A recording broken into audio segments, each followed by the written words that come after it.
What a difference a day makes. A picture-perfect evening tonight at Colts practice in Anderson University. I'm Scott Agness. We'll talk to some horseshoes about practicing under the lights. That's next. Gordon Hayward's projected to go anywhere from 8th to 20th. However, Haywood fans hope that the Indiana native is drafted by an Eastern Conference team. Otherwise, he'll be shipped off to the Western Conference and come home here to Conseco Fieldhouse just once a year. Scott Agness, 24-Hour News 8. Gasoline Alley here is quiet, but in a few short hours, the track will unlock its doors to drivers and fans alike. A shortened month of May schedule, however, will leave drivers with little room for error when qualifying. Playing in Toronto on Thursday, talk about playing in front of a expanding NFL base in a different city. Yeah, I don't know a whole lot about it. I know that the Dolphins played there in the regular season a couple years ago. There may have been a game there last year, so we'll see. But I think, like I was saying earlier, it's a good opportunity for our young guys to play on the road. You know, we'll be the visiting team, so we'll definitely face crowd noise, and I think that's a good thing for all of our players. The Colts return to Anderson today after hosting San Francisco to Lucas Oil Stadium over the weekend. Two storylines out of preseason game number one. Reserve safety Jamie Silva's out for the year with a torn right ACL, and is Curtis Painter a viable backup? 9 years seems like an eternity for a minor league player, but catcher Eric Katz believes he's ready for the step up to the major leagues.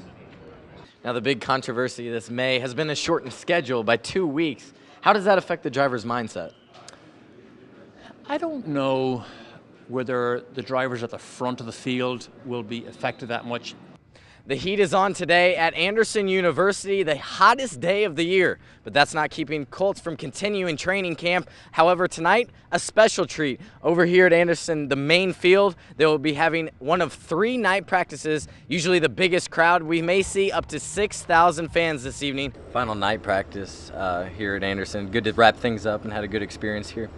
Yes, it's been good. It's not over yet. You know, that's the thing about it. We got to practice tonight, which we certainly have to focus in on and get better. Switching gears to racing now, and we are less than 6 days away from the 17th running of the Brickyard 400, and the excitement is building.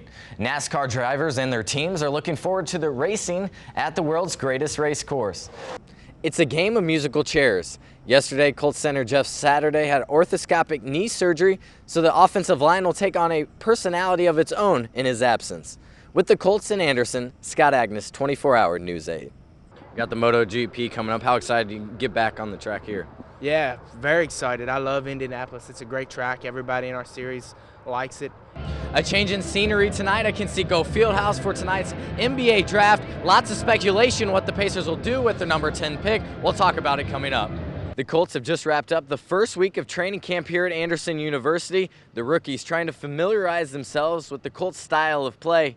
Rookie center Jack McClendon says it's not easy getting used to Peyton Manning's play calling. Been through training camp a week and a half. Are you ready to finally hit somebody else? It'll be good. Be good to see what we have.